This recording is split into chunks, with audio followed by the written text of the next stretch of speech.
अभी आपने जैसे कहा कि आप मिथिला राज्य की मांग करते हैं, तो यह कहाँ तक उचित है? अगर बिहार को 2 भागों में बाँट दिया जाए, ये सरकार की तो सोची समझी साजिश है, जो बिहार में 2 तरह की सरकारें चलती है, मतलब 2 पार्ट में सरकार चलती है। एक जो उत्तर बिहार और एक जो मगध वाला, भोजपुर वाला बिहार है। तो सरकार की दोहरी नीति तो है, वो तो हम भी देख रहे हैं। तो ये कहाँ तक उचित है कि बिहार को 2 भागों में बाँट दिया जाए, और मिथिला अलग होने, मतलब मिथिला राज्य अलग होने से यहाँ पे क्या बदल सकता है वहाँ पे? देखो, बिहार तो कोई राष्ट्र तो है नहीं कि इसको 2 भाग में बांटा नहीं जा सकता है। सबसे बड़ी बात तो ये है, ठीक है, कि राष्ट्रों का मुकदमा लग जाएगा आप पे, ठीक है, आप राष्ट्रद्रोही हो। बिहार तो राज्य है और राज्य बंटते हैं। बिहार का खुद अस्तित्व नहीं था। बिहार का अस्तित्व कहाँ से आया? बंगाल से आया, है ना। उड़ीसा का खुद अस्तित्व नहीं था, कहाँ से आया? हम लोगों से आया, ठीक है। झारखंड का अस्तित्व नहीं था, कहाँ से आया? बिहार से आया। तो मिथिला का भी अस्तित्व आएगा, कहाँ से आएगा? बिहार से। बिहार से भी नहीं आएगा। मिथिला का अस्तित्व तो राम के ज़माना से है। बिहार का अस्तित्व बता दो।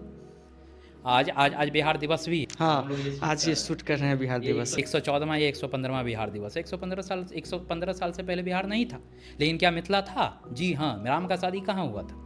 तो ये तो हमारा पूर्ण अधिकार है, ठीक है। इस अधिकार को तो कहीं छोड़ने की बात ही नहीं है कुछ।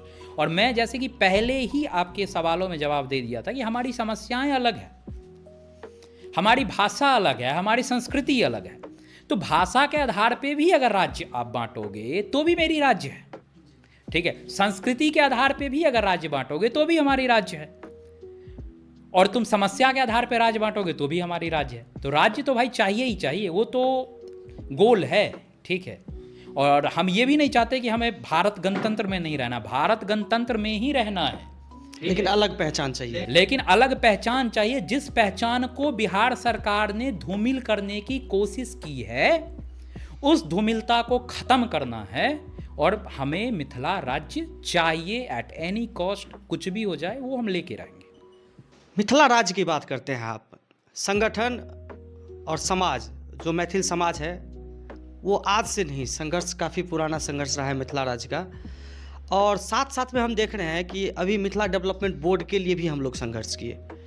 तो मिथिला डेवलपमेंट बोर्ड पहले चाहिए या पहले राज्य चाहिए? देखो, कोई भी राज्य बनने से पहले डेवलपमेंट बोर्ड बनता है, ठीक है। तो ये कोई 2 अलग अलग चीज़ें नहीं है, ये समझने की बातें हैं। अब कुछ हम अपने यूनियन के ही कुछ लोग हैं जो इस चीज़ के लिए काम कर रहे हैं। 2 अलग अलग विंग बने हुए हैं, ठीक है, जो एक राज्य के लिए काम कर रहे हैं, एक मिथिला डेवलपमेंट बोर्ड के लिए काम कर रहे हैं। कि कुछ तो दो, सरकार इनिशिएट तो करे, सरकार सोचे तो उस क्षेत्र के बारे में जिसको उन्होंने मरने गलने पे छोड़ दिया है, ठीक है। तो ये 2 मांगे, ये दोनों मांग इंटरकनेक्ट है। ये ऐसा नहीं है कोई कि ये एक बिल्कुल अलग मांग है और दूसरा अलग मांग है, ये बिल्कुल कनेक्टेड मांग है।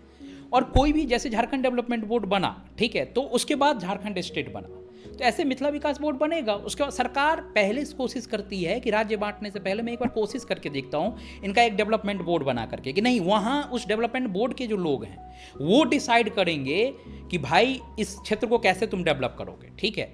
तो फिर उस हिसाब से उनको फंड दिया जाएगा, उस हिसाब से वहाँ की रणनीतियाँ बनेगी, वहाँ की जो तरीका है काम करने की, वहाँ उस तरीके से बनेगा, ठीक है। तो वो डेवलपमेंट बोर्ड और राज्य कोई अलग अलग चीज़ है ही नहीं, वो दोनों एक ही, दोनों सिमिलर हैं। तो अभी वर्तमान में व्यक्ति को आप क्या सुझाव देना चाहेंगे कि मुखर होकर किस चीज़ के लिए पहले आवाज़ उठाया जाए? देखो, मुखर होकर के तो राज्य मांगो आप, ठीक है। राज्य मांगोगे तो डेवलपमेंट बोर्ड खुद बनाएंगे, उनके पास में कोई दूसरा ऑप्शन नहीं है, ठीक है। अब कहावत है बहुत बढ़िया कि आप अगर कुछ मांगोगे तभी तो कुछ ना कुछ सामने वाला देगा, है ना। कुछ मांगोगे नहीं। आप कितना सैलरी मांगते हो? कहीं जाते हो नौकरी करने के लिए, सर जी मेरा ना 1 लाख रुपए का सैलरी होना चाहिए। अरे 1 लाख तो नहीं दे पाऊंगा, चलो तुम 60,000 में कर लो, 70,000 में कर लो। यही चीज़ है और कुछ नहीं है।